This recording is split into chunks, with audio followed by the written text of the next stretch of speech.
we're essentially listeners rather than players, in that we play everything because we like to hear them back. We tape everything. Yeah, it's sort of the ultimate in musical narcissism. We never ever play a note without having a tape deck on.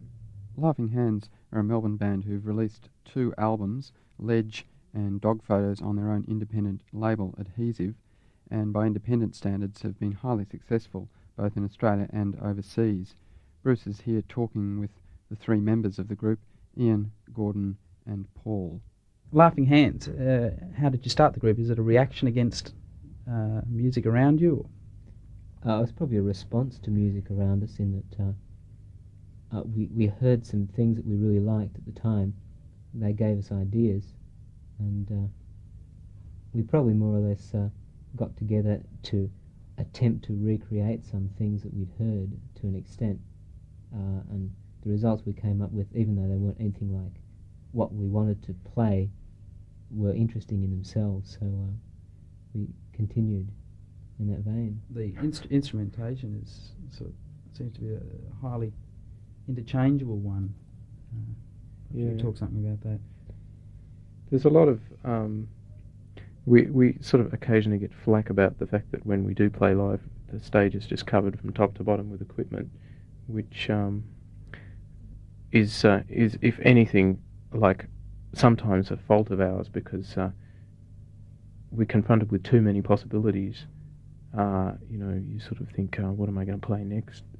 But we've been using things from sort of fairly complex synthesis equipment down to toy pianos and toy tin whistles and all that sort of stuff.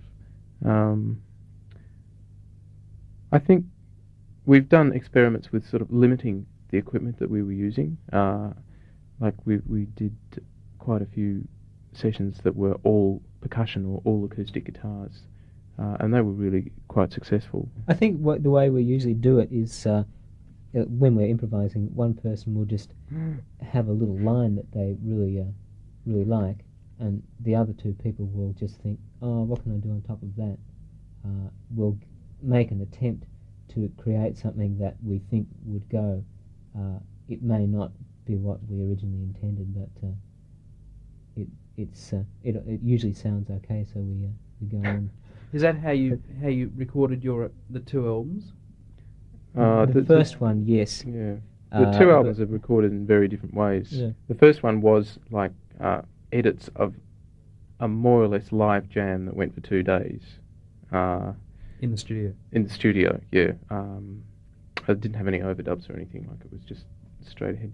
The second one was really effectively a dub album, in that a very large percentage of the signals on it were from old cassettes that we'd made that had been routed into the tape deck, and there were live synthesizer and processed drum machine accompaniments to those tapes, but it was very often just random interaction, like we'd get tape number 3 and tape number 12, stick them both in cassette recorders and turn them both on at once and see what happened. That sort of leads into that, like the performance side of things, because when we do play live, obviously, even though we're improvising, we still have to make it work, hopefully every time, every piece. And so that's like about 10 or 15 pieces in a night. Yeah, because we've always played short pieces to date live.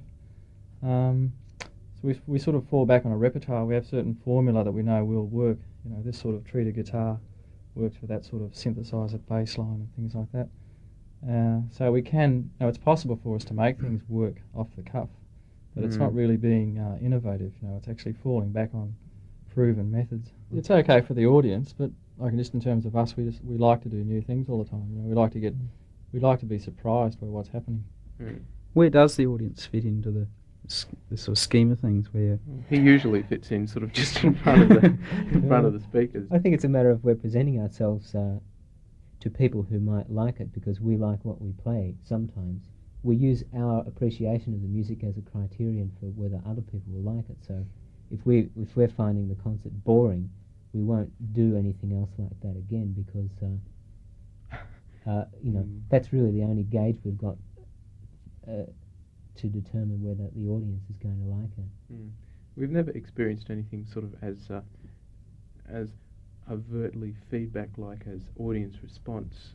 So it's very difficult to know what the audience do or don't like anyway. So, we really have to rely entirely on what we think about it. It's very unusual to get anyone coming up after a concert and giving you any kind of feedback whatsoever about it. It's the same with the records. Like, we've got no idea of what all the people who are buying this apparently successful independent releases think about them. Ian, after the release of the first album, Ledge, you went overseas with the albums. What was the response to the band and the record? Had mixed responses in different places. Of course, it's the old story, sort of pushing on. But people in Germany liked it immediately, and Robot music. yeah, and people in England sort of liked it, with a slight hesitation. But obviously, through sales, I can't have disliked it all that much. You are getting sales from Germany and England. Yeah, well, we've had a second order from Germany. He's in Germany the record sold really well, very fast. That was probably because there was a guy over there who got it reviewed in an influential magazine sort of immediately that he got the record. It was a good review, and it had a photo of the cover. So what's the next step? Next step is an Next step absolutely is, mind-boggling double LP. You're going to start working on that straight away? We've already started. We've got about 2/3 of it done already, I think. I would say. Or half. No. Well, well, we've got Pick a a lot of fraction. time to decide what's going on because Yeah. we have to pay all of our debts off first, which will take Yes, well, ages. actually, that's the next step. Yeah, the next step Next is step. getting out of remove debt. ourselves from debt. And all we want from each record is sufficient money to put the next one out and do whatever extra things technologically we feel are warranted to make it better than the previous one, or new ideas we want to try out possibly will involve more expenditure than the one that came before it. Mm-hmm. So what we'd like to do is we'd like Laughing Hands to be able to carry the label financially so that we can release other things that possibly wouldn't sell enough. Things that we maybe will even lose on. Work by people who are just not in a position to even think of putting their own records out. But not things that are going to overlap what other labels are doing. Thanks for talking to us. Perhaps, Ian, you could introduce the piece we're about to hear. The piece that you're about to hear now is it's often referred, well, we call it our guitar piece, but it doesn't have any guitars in it. It's all treated Which is why it's keyboards. called a guitar piece. Yeah, that's why. We like to be difficult and ambiguous.